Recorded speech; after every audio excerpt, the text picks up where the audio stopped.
आज हम बात करने वाले हैं 13 जनवरी के करंट अफेयर के। ये सभी प्रश्न आपको एग्जाम के दृष्टिकोण से महत्वपूर्ण हो सकते हैं, तो आप इसे एक बार जरूर ध्यान में रखें। आज का आपका पहला प्रश्न है, कोविड-19 वैक्सीन के लिए गठित अधिकार प्राप्त पैनल का प्रमुख किसे नियुक्त किया गया है। अभी कोविड-19 का जो वैक्सीन आया है उनके लिए आपको एक पैनल बनाया गया है ताकि वो वैक्सीन को किस प्रकार से मैनेज किया जाए, कहाँ कहाँ पहले भेजाए, कहाँ कहाँ पहले आवश्यकता है, इसी को मैनेज करने के लिए एक पैनल बनाया गया है। इस पैनल के प्रमुख के रूप में आपको आर.एस. शर्मा को चुना गया है। किसे चुना गया है? इनका नाम है आपको आर.एस. शर्मा। इसे आपको पैनल के प्रमुख के रूप में चुना गया है। क्या नाम है इनका? आर.एस. शर्मा नाम है। इन्हें आपको पैनल का प्रमुख के रूप में चुना गया है, आर.एस. शर्मा जी को। ठीक है। उसके बाद आपका दूसरा प्रश्न है, पिपली किस क्षेत्र में अवस्थित है जिसे राज्य सरकार ने पर्यटन हब के रूप में विकसित करने का निर्णय लिया है। ये आपको पिपली हरियाणा में अवस्थित है।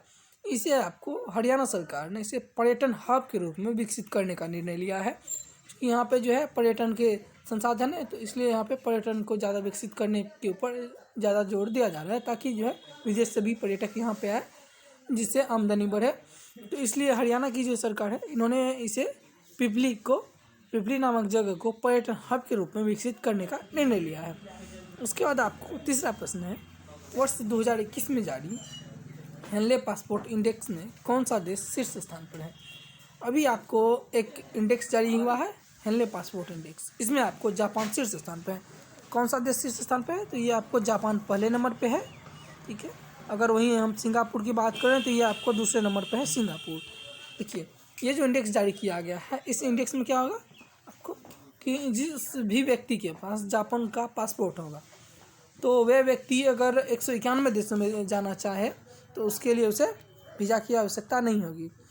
कितने देशों में? तो 191 देशों में जाने के लिए उसे वीज़ा की आवश्यकता नहीं होगी। तो इसीलिए आपको इसका एक पासपोर्ट इंडेक्स जारी किया गया है। अगर जिस भी व्यक्ति के पास जापान का अगर पासपोर्ट हुआ तो उसे 191 देशों में जाने के लिए पासपोर्ट की आवश्यकता, वीज़ा की आवश्यकता नहीं होगी।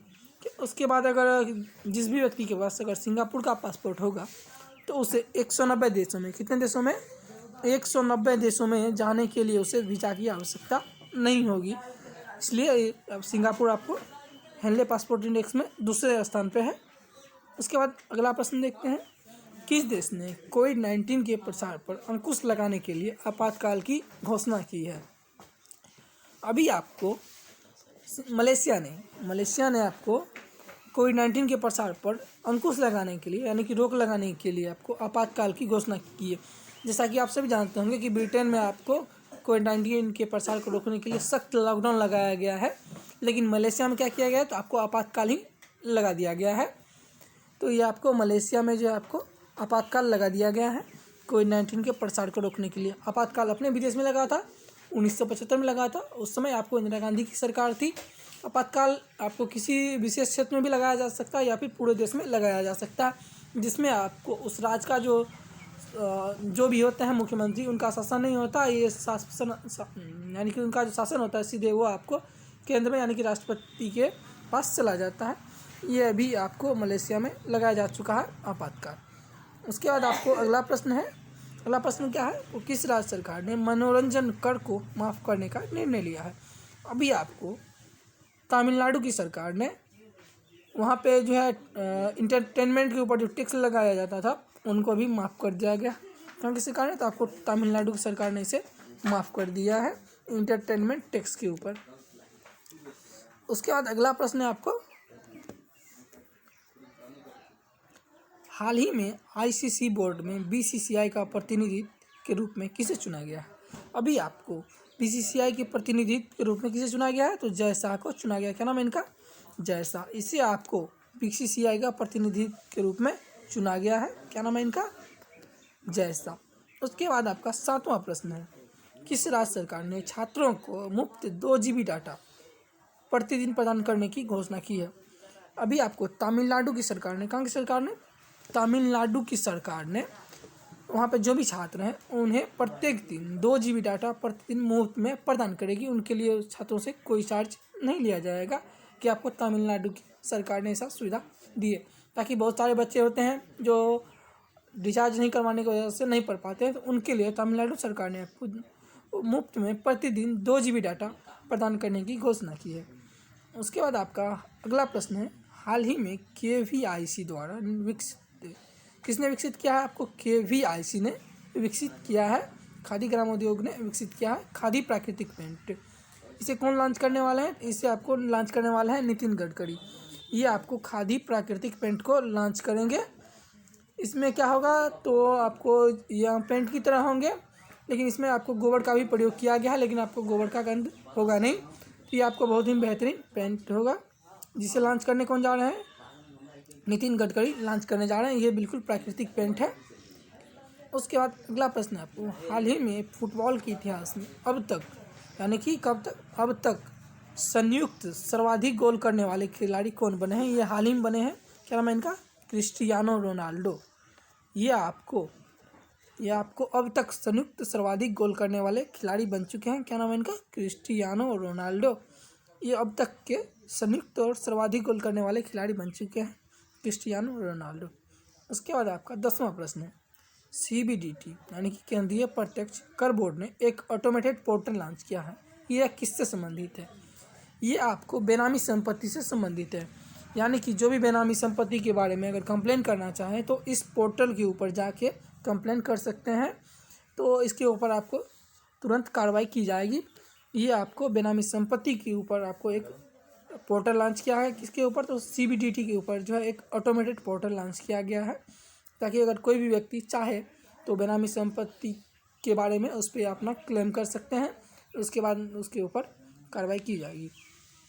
उसके बाद आपको 11वां प्रश्न है, किस राज्य के मुख्यमंत्री ने आरोग्य मेले का उद्घाटन किया है? अभी आपको उत्तर प्रदेश के मुख्यमंत्री भी कौन है? योगी आदित्यनाथ।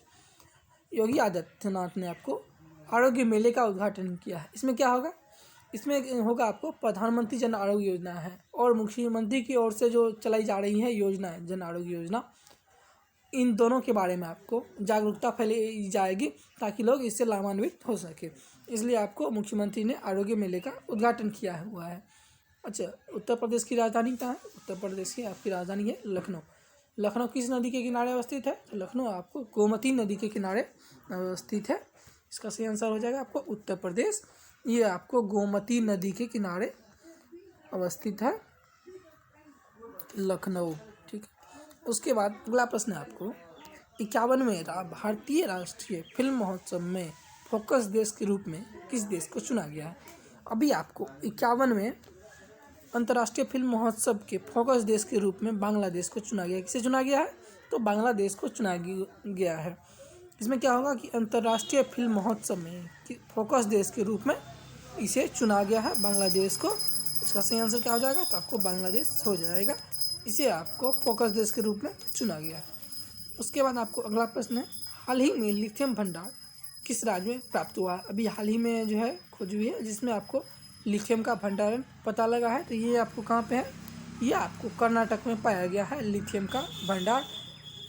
ठीक है, तो ये आपको लिथियम का भंडारण आपको कर्नाटक में प्राप्त हुआ है।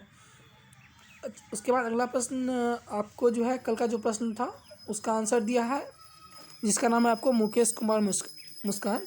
इन्होंने जो है कल के प्रश्न का सही आंसर दिया है।